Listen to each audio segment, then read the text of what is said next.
This is the Big O Show. This is the Big O Show.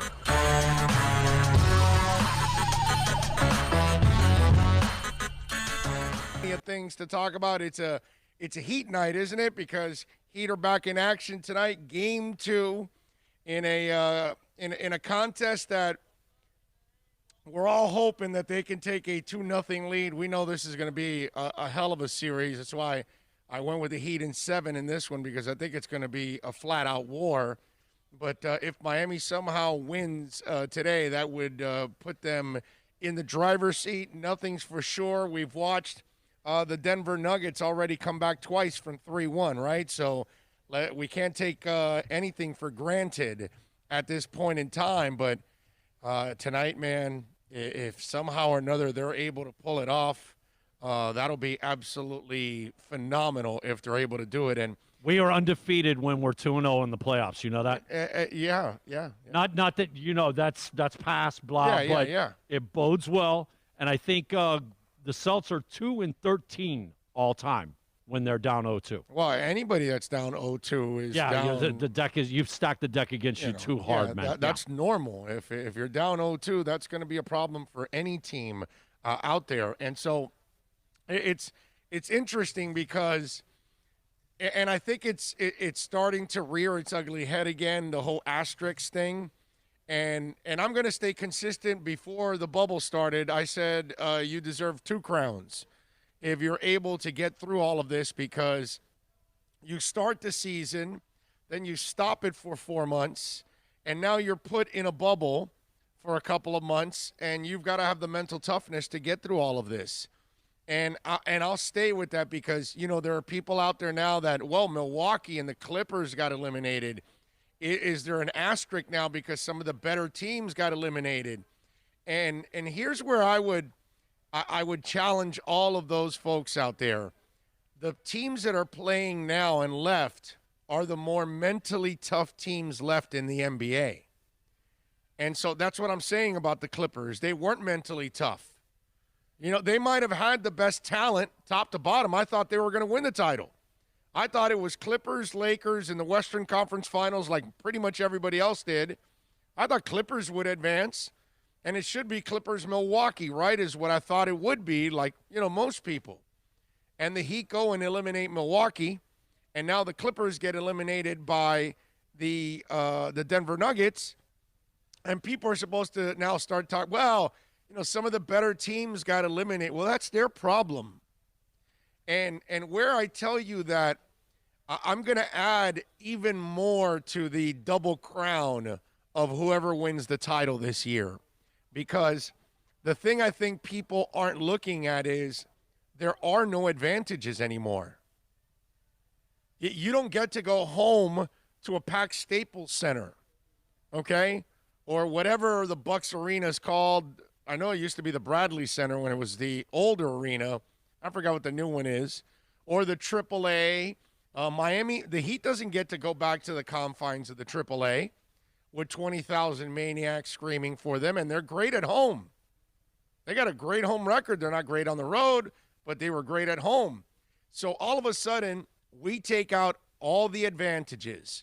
Denver's mile-high altitude, everything. Everything is taken out. And so now it's mano-a-mano. It's coach versus coach. That's what we're down to. So if Doc Rivers can't make any adjustments and he watches his team take a 3-1 lead, a 3-2 lead, a 3-3 tie, and then a 4-3 loss, well, dude, that's your problem, coach. So what, you needed to be in L.A. to win? You know what I'm saying? So it's interesting how, you know, convenience and laziness, and then people, and again, it's a 24-hour cycle. People have got to talk. People have got to fill the time. So they've got to come up with all these stupid things like this, like an asterisk now, if whoever's left. And whoever's left are the better teams. Boston and Miami have proven they are the best teams in the East. They are physically and mentally the toughest teams in the East. Those are the facts. That's why they're left over. That's why they're the two standing.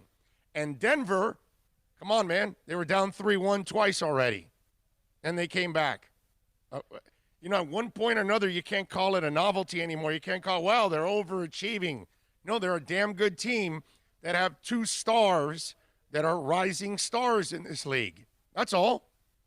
We all knew Jokic was a monster. Now he's got the stage to prove it. We all knew Jamal Murray was really, really talented. Now he's doing the same thing that Bam Adebayo and Tyler Hero are doing. He's putting his name on the map like, I'm a star in this league. Bam with that block, besides all-star, he's saying, I'm a star. Tyler Hero saying, hey, I might be a rook, but I'm an up-and-coming star in this league. That's what these stages are for. That's why you see people in the history of time elevate themselves in these moments. That's what it's all about. You're in the pressure cooker. And Tyler Hero can handle the pressure cooker. Paul George cannot. Okay? That's all it is. Jason Tatum can handle the pressure cooker. Paul George cannot. That's all.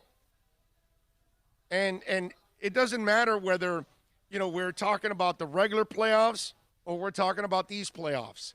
The stage is set for you. It's your opportunity to go out there and do it. And the four teams that are left are the ones that wanted it more than everybody else, because you didn't get to lean on the advantages. And no, there are no advantages.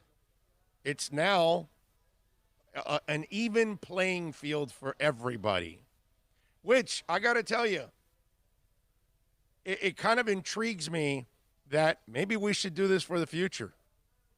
And I know fans are going to hate that. They're going to hate hearing that. But I kind of like the fact that, I start to think that some of these teams, ended up taking advantage of winning a lot of games in the regular season and then gave themselves a home court and gave themselves a monster advantage. Meanwhile, here's a season where there is no, it's like the Super Bowl. There's no advantage. You're not playing in your home stadium. You're playing in a neutral field. Now, you have some of your fans, they have some of their fans, and then there's a lot of corporate people in there that really don't care about either team. They're just there to enjoy the free tickets or whatever from their corporate partners and sponsors and all that other crap. And they're there to have a good time, so it becomes more of a neutral, opportunity in the Super Bowl. And the NBA is now getting a little taste of that, but they had it for all rounds in the playoffs. So anybody that tells you that there should be some kind of an asterisk, they're full of crap, man. I commend the four teams that are left, and I'm consistent. I said this before the bubbles, before this whole crap started, when they were in the regular season of going into the bubble. I said it, double crown for the winner, and I'm sticking to it, man. In fact, the more I see it, the more I'm impressed with the team that is outlasting everybody else in these conditions, because you're proving to me you're the better players, you got the better coaching staff, you're mentally tougher than the next opponent, and that's why you're advancing now.